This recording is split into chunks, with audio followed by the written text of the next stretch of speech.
From gathering to growing fruits. पहले लोग क्या करते थे, हंटिंग करते थे, जानवर को मार के खाते थे। अब धीरे धीरे टाइम इवोल्व होने लगा है, अब लोग कैसे एग्रीकल्चर का प्रोडक्शन होगा लोग सीखने लगे थे। Food is very important for the lives and this food we get from plant, grasses etcetera, trees and etcetera. Food जो है एक important source of our life है। बिना खाए हम लोग नहीं रह सकते, बिना खाना खाए। तो फूड कहाँ से आता है? प्लांट से आता है, ग्रास से आता है, ट्रीज से आता है। एक इम्पॉर्टेंट सोर्स ऑफ लाइवलीहुड है हम लोगों का। Different plants grow in different conditions like rice for example require more water than wheat. Different plants का डिफरेंट रिक्वायरमेंट है, जैसे कि हम लोगों का, हर इंसान का अपना अपना रिक्वायरमेंट्स रहता है, वैसे ही प्लांट्स का भी अपना अपना रिक्वायरमेंट्स है। तो राइस का जो प्रोडक्शन होता है उसमें वाटर जो है वो सबसे ज़्यादा लगता है। ये सब चीज़ धीरे धीरे लोगों को समझ में आने लगा था। This explains why farmers grow more some crops in some areas and not in other areas. इसी से हम लोगों को पता चलता है कि कुछ क्रॉप्स जो थे वो कुछ सीज़न में लगते थे और वो सीज़न में वो क्रॉप नहीं लगता था जिसका उतना अच्छा प्रोडक्शन नहीं हो सकता था। Different animal to prefer different environment. For instance sheep and goat can survive more easily than in cattle in dry hilly environment. Sheeps जो हैं या गोट जो हैं वो हिली एरियाज़ में ईजली, कैटल इन ड्राई में ज़्यादा सर्वाइव कर पाते हैं, हीली इन्वायरमेंट में उतने अच्छे से नहीं कर पाते हैं, क्योंकि उनका अपना एक ब्रीडिंग पैटर्न है या अपना उनका एक ऑक्सीजन लेवल है जो उनको रिक्वायरमेंट है। और जब आप हिली इन्वायरमेंट में जाइएगा तो वो उतना अच्छे से नहीं होता है। Women and man and childrens could also attract the tame animals by leaving food for them near their shelters. The first animal to be tamed was the wild ancestors of the dog. पहला ऐसा जानवर जिसको टेम किया गया था, जिसको रखा गया था, वो था wild ancestors of the dog.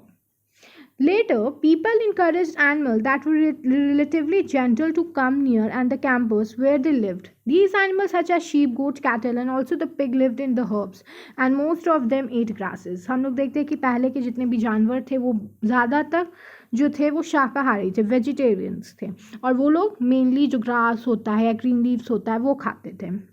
Often people protected these animals from attacks by other wild animals. This is how they became the herders. Herders कैसे, जो जानवर थे लोग पालने लगे और वो पालतू जानवर जो थे वो उनको वाइल्ड एनिमल से प्रोटेक्ट करते थे. इस तरीके से वो लोग हर्डर्स बन गए लोग जो थे. As grain had to be stored from both food and seed, people had to think way of storing it, so the store houses were created. अब जैसे कि प्रोडक्शन होने लगा एग्रीकल्चर का, ग्रेन, वीट, बार्ले का, तो आप उसको खुले में छोड़िएगा तो वो ख़राब हो जाएगा, तो उसको स्टोर करने के लिए जगह चाहिए. तो लोग स्टोर हाउस का क्रिएशन किए, पॉट्स का क्रिएशन हुआ, बड़ा बड़ा पॉट्स बनने लगा. पॉट्री आप लोग देखते हैं जब आप लोग पढ़ते हैं तो. Animals which are important like cows, buffalo which give milk and sheep which give wool were reared. कुछ एनिमल्स जो थे उनको पाला जाता था, जैसे कि काऊ, बफेलो हो गया, वो क्या देते थे हमें, मिल्क. और जो शीप थे उससे वो लोग क्या करते थे, वूल को एक्सट्रैक्ट करते थे और उससे वो लोग कपड़ा भी बनाते थे. तो डबल यूज़ होने लगा था एनिमल्स का. Excuse me. Some of the sites like the Mehrgarh, Burzahom etc. from where grains and bones have been found. कुछ ऐसे साइट्स भी हैं जहाँ पर आप देखिएगा कि बोन्स या ग्रेन्स मिला है, जैसे कि आपको ग्रेन्स मेहरगढ़ से मिला है, बुरज़होम से आपको बोन्स मिला है एनिमल्स के. Paleolithic site used to use different tools as compared to Neolithic people. Paleolithic people जो थे वो ओल्ड स्टोन टूल्स यूज़ करते थे. जैसे जैसे टाइम इवॉल्व होने लगा स्टोन्स जो थे वो शार्प और मॉडिफाइड हो गए. Neolithic tools. These include tools that were polished to give a fine cutting edge, a mortar, grinding grains every today. Pestles used grinding grains and other plants produce. तो Neolithic tools जो थे ना वो ज़्यादा polished थे और वो लोग क्या करते थे, उसको फायर कटिंग एजेस, फाइन, उनका जो एजेस था वो काफ़ी फाइन था. जैसे कि ये है, आप देखिए ऐसे एकदम फाइन कटिंग एजेस था उनका, जिससे वो लोग प्लांट को जैसे कि ग्राइंड करना है ग्रेन्स को तो उसमें यूज़ होता था. प्लांट को रोपना है तो खुदाई करना है उसमें यूज़ होता था. Mortars and pestles are used for grinding grains even today, several thousands years later. आप अभी भी देखिएगा कि आटा चक्की में वही mortars और pestles का यूज़ होता है. At same time, tools of the Paleolithic type continued to be made and used, and remember, some tools were made of bones.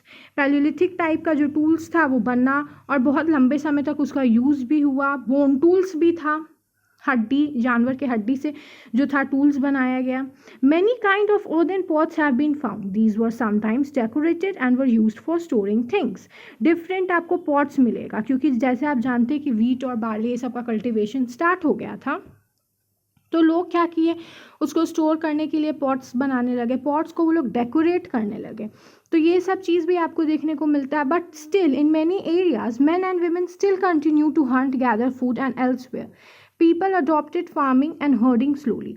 बहुत लोग जो थे अभी भी मैन वीमेन जो थे वो हंटिंग ही करते थे, जानवर को मार के खाते थे. बट कुछ जगह पे ऑक्यूपेशन, एग्रीकल्चर, कल्टिवेशन भी स्टार्ट हो गया था.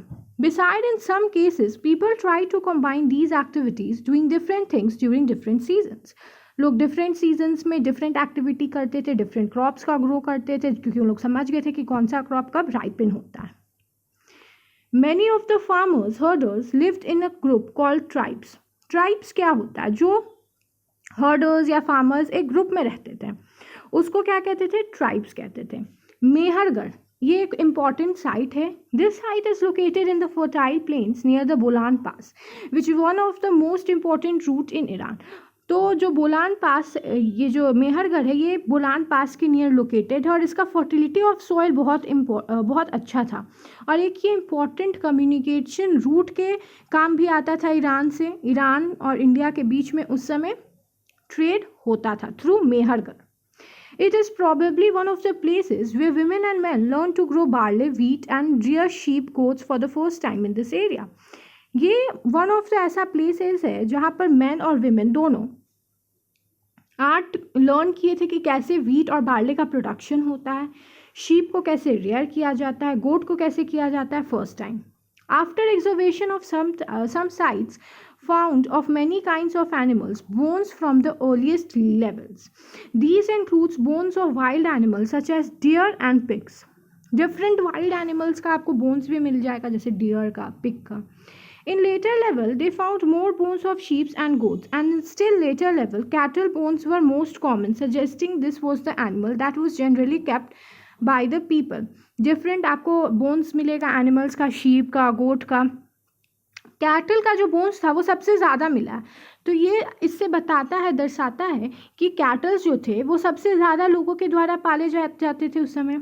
Other rituals like when people die, their relatives and friends generally pay respect to them. People look after them, perhaps in the belief that there is some form of life after death. Burial is one of the such arrangements. Several burial sites have been found at Mehergarh. In one of the instances, a dead person was buried with goat, which probably meant to serve as a food in the next world. Different burial sites, लोग जब मर जाते थे तो उनको पहले के समय में दफना दिया जाता था. तो लोग जो दफनाया जाता था वो साइट्स जो है सबसे ज़्यादा आपको मेहरगढ़ में मिलेगा. और जब वो बरियल साइट्स का फाउंड हुआ, वो बरियल साइट्स मिला, तो पाया गया कि जो इंसान के बॉडी है उसके साथ गोट के बॉडी को भी रखा गया. तो लाइफ आफ्टर डेथ पे लोग बिलीव करते थे. इससे आप ये समझ सकते हैं क्योंकि लोगों को ऐसा लगता था कि डेथ के बाद भी जो गोट गया वो उनको फूड सर्व करेगा नेक्स्ट वर्ल्ड में. तो हम लोग ये चैप्टर कवर कर चुके हैं. नेक्स्ट चैप्टर में हम लोग करेंगे नेक्स्ट वीडियो में chapter 4 in the earliest site. Thank you everyone. Please like, share and subscribe my channel.